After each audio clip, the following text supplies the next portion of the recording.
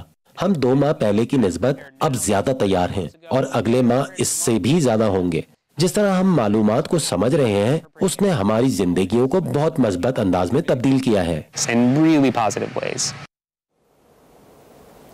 Corona virus کے سبب year lines کو انڈسٹری کے اندازوں کے مطابق تقریباً اس سال 84 ارب ڈالرز کا نقصان ہو سکتا ہے اور اگلے سال بھی ایئر لائنز خسارے میں ہی رہیں گی. اس وقت ایئر لائنز ایک طرف تو اپنے ملازمین کو جلد ریٹائرمنٹ کی طرف راغب کر رہی ہیں تو دوسری جانب صارفین کو سفر پر آمادہ کرنے کے لیے خصوصی حفاظتی اقدامات کی تشہیر بھی کر رہی ہیں. ایئر لائن انڈسٹری میں جاری اس کشمکش پر ایک نظر ڈالتے ہیں اس رپورٹ میں. کئی ماہ سے ایئر لائنز خوفزدہ عوام کو یقین دہانی کرانے میں مصروف ہیں کہ فضائی سفر محفوظ ہے اور اس سے انہیں کرونا وائرس لگنے کا امکان نہیں. لیکن امریکی عوام تاحال اس پر آمادہ دکھائی نہیں دے رہی. جہاں کورونا کے 55 لاکھ سے زائد کیسز کی تصدیق اور 1,72,000 سے زائد اموات ہو چکی ہیں. ڈیلٹا ایئر لائنز کے فضائی میزبان جیسن باؤنس نے اپنی 23 سالہ سروس کے دوران ایسا بحران کبھی نہیں دیکھا. میں نے ملازمت کے دوران سارس، برڈ فلو اور 9/11 تک دیکھا، لیکن اگر فضائی عملے سے پوچھا جائے تو کرونا 9/11 سے بھی بدتر ہے. ہوا بازی کی صنعت کے ماہرین کے مطابق چند ماہ کے بتدریج اضافے کے باوجود ہوائی سفر میں توقع کے مطابق تیزی نہیں آ سکی ہے. اپریل کے بعد پہلی بار گزشتہ ہفتے امریکی ایئرپورٹس پر مسافروں کی تعداد میں کمی ہوئی. ایئر لائن حکام کے مطابق اس کی وجہ کورونا کے کیسز میں حالیہ اضافہ ہے. اس میں کتنا ہی وقت لگ جائے لیکن ہم ہمیشہ جہازوں کی مکمل صفائی کرتے ہیں. بے شک ایسا کرنے سے جہاز کی روانگی میں تاخیر ہو جائے. ڈیلٹا ایئر لائنز نے ایسے مسافروں کے لیے جہاز میں داخلے سے پہلے اضافی اسکریننگ کا اعلان کیا ہے جو طبی وجوہات کی وجہ سے ماسک نہیں پہنتے. ہم اپنے صارفین اور ملازمین کے لیے ایئرپورٹ کے ماحول کو صاف اور جراثیم سے پاک بنانا چاہتے ہیں تاکہ وہ یہاں آنے کے لیے خود کو محفوظ تصور کریں اور جان سکیں کہ ہم نے ہر ممکن اقدامات کیے ہیں. یونائٹڈ ایئر لائنز نے اعلان کیا ہے کہ بورڈنگ اور لینڈنگ کے بعد وہ اپنے جہازوں میں تازہ ہوا کی آمد و رفت کو بڑھا دیں گے جو جہاز کی فضا کو ریسٹورنٹس اور گروسری سٹورز سے بھی زیادہ صاف بنائے گی. جبکہ 6 فٹ کے سماجی فاصلے کو برقرار رکھنے کے لیے ڈیلٹا، ساؤتھ ویسٹ اور جیٹ بلو جیسی ایئر لائنز نے اپنے جہازوں کی کئی نشستوں کو خالی چھوڑنا شروع کر دیا ہے. ماہر ڈیلو کے ساتھ فائزہ بخاری، وائس آف امریکہ. یہ تھا آج کا ویو 360. Stay safe. آپ اپنا فیڈ بیک ہمیں دیجئے کہ آج کل آپ کس طرح سے احتیاطی تدابیر پر عمل کر رہے ہیں. کورونا دنیا میں ختم نہیں ہوا لیکن پاکستان میں لاک ڈاؤن ضرور کھل گیا ہے. آپ ہمیں لکھ سکتے ہیں facebook.com/VOA اردو کے پیج پر. ٹویٹر اور انسٹاگرام پہ ہمارا ہینڈل ہے @urduvoa. اب تک کے لیے اتنا ہی. اسد اللہ خالد کو اجازت دیجیے. خدا حافظ.